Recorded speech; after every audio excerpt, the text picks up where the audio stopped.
Bonjour à tous. Aujourd'hui, je vais vous parler de notre atterro sur la Lune. Tout d'abord, d'où nous est venue l'idée de nous poser au mont de la Lune? Bastien et moi, nous avions l'intention de participer à un campement au pied des monts de la Lune pour faire un vol paramoteur autour de cette chaîne spectaculaire. Malheureusement, pour des raisons de timing et de météo, nous n'avons pu nous y rendre suffisamment tôt. Mais nous en avons profité pour faire une reconnaissance de piste et trouver un endroit suffisamment long et dégagé pour atterrir. Les amis qui avaient fait une reconnaissance en voiture nous avaient mailé un point GPS d'un endroit estimé correct pour atterrir. Une fois sur site, nous faisons un passage bas au-dessus de la piste en surveillant le GPS pour essayer de trouver la portion de piste que les amis avaient déterminée comme posable. En longeant la piste proche du point GPS, je visualise un tronçon qui me paraît convenir, environ 150 mètres. Assez de dégagement sur les abords pour mon envergure et en très légère descente. Allez, je fais le tracé de la route exact. Je passe un pont. Ensuite, ça remonte.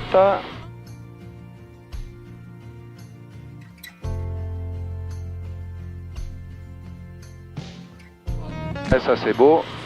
Ça a des hautes herbes. On peut se les prendre dans les lignes. Bon, ça devrait aller. Ouais, ça le fait, ça. Ouais. Ah ouais. Les conditions météo sont assez favorables, le vent est variable, 2 nœuds, très peu de turbulences. La charge du P92 est de 2 personnes et niveau du carburant, il nous reste 55 litres. Avec cette charge, les freins Béringer, les pneus 21 pouces basse pression, un revêtement de piste en gravillon un peu glissant, il nous faudra environ 120 mètres pour stopper la machine.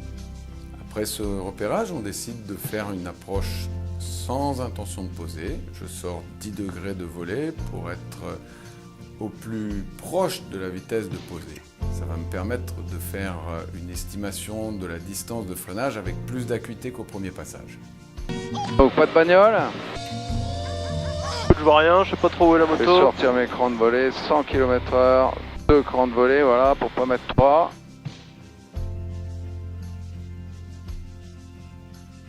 Regarde, t'as la bagnole là-bas. Là. Ah bon, le temps que moi je fasse ma présentation. Là, je pose pas, donc pas de soucis.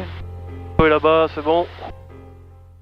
Je m'aligne en énumérant les obstacles afin de bien mémoriser mon point d'aboutissement, en faisant une approche très plate au moteur pour un atterrissage de précision.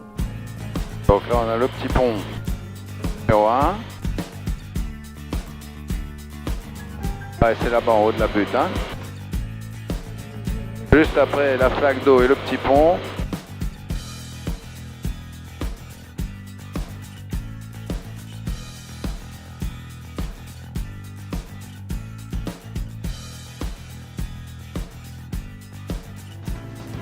Ouais, ça le fait nickel, hein. Nickel, nickel. Ça y est, convaincu de la faisabilité, on est paré. Donc là, on a la mobilette qu'on a croisée tout à l'heure, la voiture qui est devant là-bas.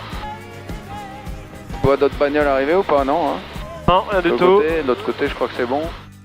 En attendant que la voiture dégage notre axe, on termine le transfert d'essence de la nourrice vers les réservoirs d'aile. Bon, mais je suis content, mon système d'essence marche bien. On a gagné 1 heure d'autonomie. Ouais. Et on a de nouveau 3 heures dans les ailes, c'est vachement agréable. Allez, l'axe est dégagé. On amorce la descente, bien en avance. Avec cette attente, j'avoue que j'ai perdu du regard le point d'aboutissement. Tout se ressemble sur cette piste. Merde, je l'ai dépassé, non? Non, c'est après, c'est après. Après, ouais, d'accord.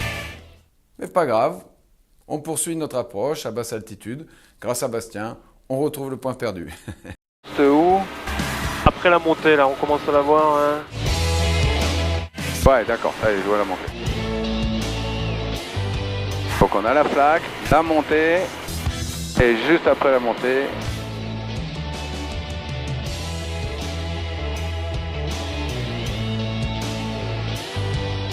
après là il y a une bosse, il faut atterrir juste après la bosse, ça.